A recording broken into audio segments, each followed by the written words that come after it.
All right, we're gonna get right into it. This is just a follow up on the term Lucifer.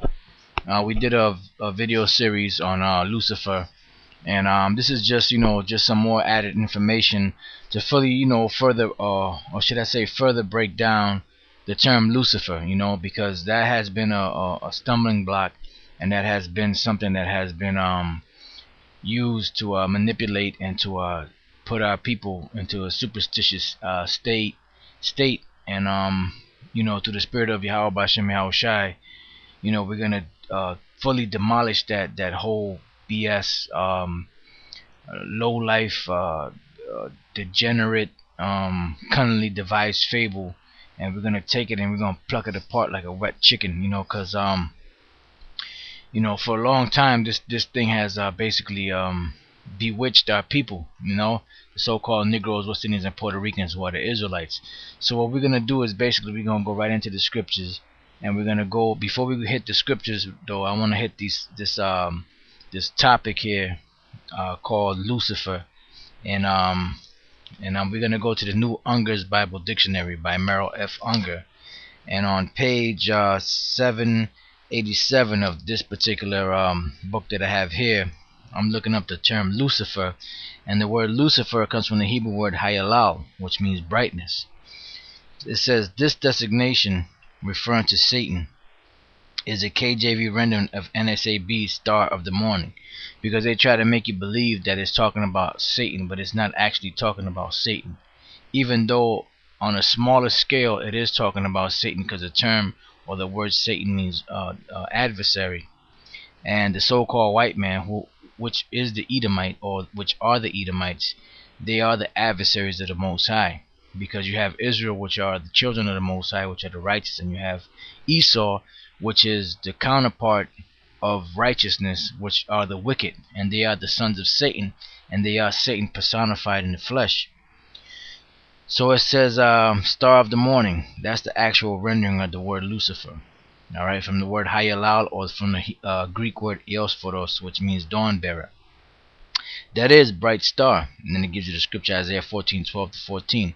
Probably what we call the morning star, which you'll see it in the morning. It's the brightest star in the morning, as a symbolical representation of the king of Babylon and his pride. So now you see that this particular Bible dictionary goes into the point that it was a symbolic term basically for the king of Babylon, because you had many different rulers throughout the ages that were referred to as this term, as the bright morning star. And I'm going to give an example.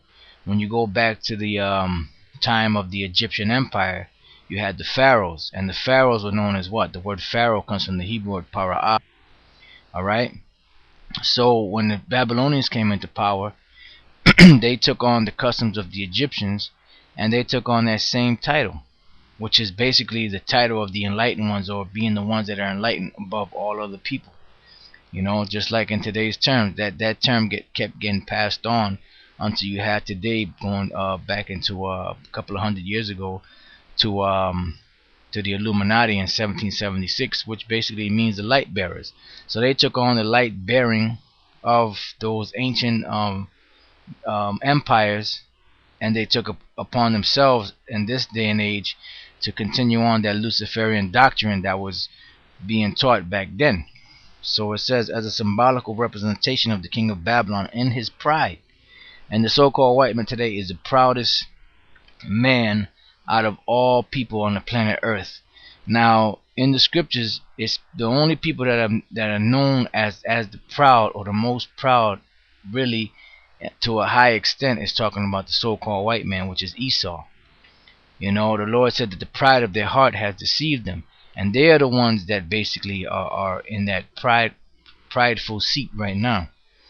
It says, as a symbolical representation of the king of Babylon and his pride, splendor, and fall. The passage goes beyond the Babylonian prince and invests Satan, who at the head of this present world system is the real, thorough, invisible power behind the successive world ruler of Tyre, Babylon, Persia, Greece, and Rome. So basically, really right now in this time period, the so-called white man has taken on all these ancient Babylonian, ancient Persian, Medes, Egyptian deities and gods and doctrines, and basically he has taken on the seat of Lucifer, so to speak.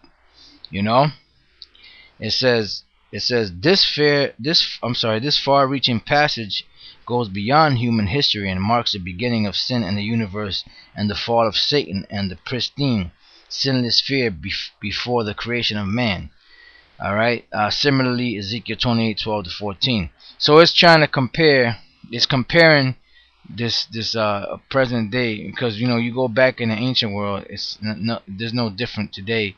It's comparing these different empires, even this empire today, as a symbol of this so-called satanic empire, because of the fact that the Luciferian doctrine, which was being taught back then, is being taught right now. But the only difference is that the people that were teaching it back then are not the same ones that's teaching it now, because the different empires changed from hand to hand, and they went through the different nations. And all nations on the planet Earth basically ruled. Even us, the Israelites, we ruled for a period of 40 years. I mean, we ruled longer than that, but the only time that we ruled where it was a peaceful setting was during the time of Solomon, or King Solomon, which we ruled for a period of 40 years in peace, where no other nation ever even bothered us. And that was the longest period of rule for peace on the planet. And that was just a small example of what the kingdom is going to be for us, the Israelites. It's going to be nothing but peace for us. But the other nations, they're still going to get jacked up. It says, under the figure of the king of Tyre likewise traces the fall of Satan and the corruption of his power and glory. In the Ezekiel passages, Satan gloriously and splendidly unfallen state is described. In Isaiah 14:12-14, his fall is depicted. In both passages, representation is now listen to this close. In both passages, they're going back to Ezekiel 28 and Isaiah 14. In both passages, representation is not of Satan as confined to his own person, but working in and consummating his plans through earthly kings and rulers who take to themselves divine honors, and who, whether they actually know this or not, rule in the spirit and under the aim of Satan. Then they give you some scriptures, Daniel 10:13, Ephesians 6:12. Show that there are human as well as superhuman agencies in the world, governments in the satanic world system. So basically, that's basically what the scripture, when the scriptures speak about Lucifer falling from heaven, or it speaks about Satan fighting in the heaven with Michael and his angels, and they fought, then Satan and his angels fell. It's talking about these world empires that have ruled on the planet Earth. The end of it being Esau, the so-called white man, ruling, and now being brought back down to hell, meaning back down into slavery. And that's what it's talking about. So what I want to do is I want to go into the scriptures real quick, and I just want to hit a couple of points before we go into more detail of Lucifer and Satan being cast out of heaven, which we're going to show you and explain to you even further what that means.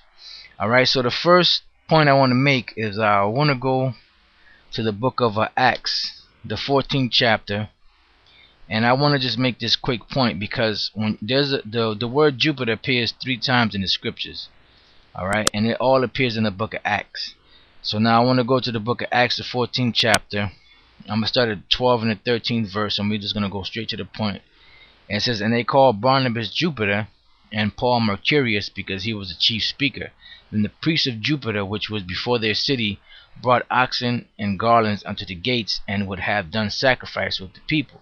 So now basically they were calling Barnabas and Paul Jupiter and Mercurius. Alright, and the reason why they were calling them that was because they were at that time worshiping these different deities and these different gods, which they weren't really deities.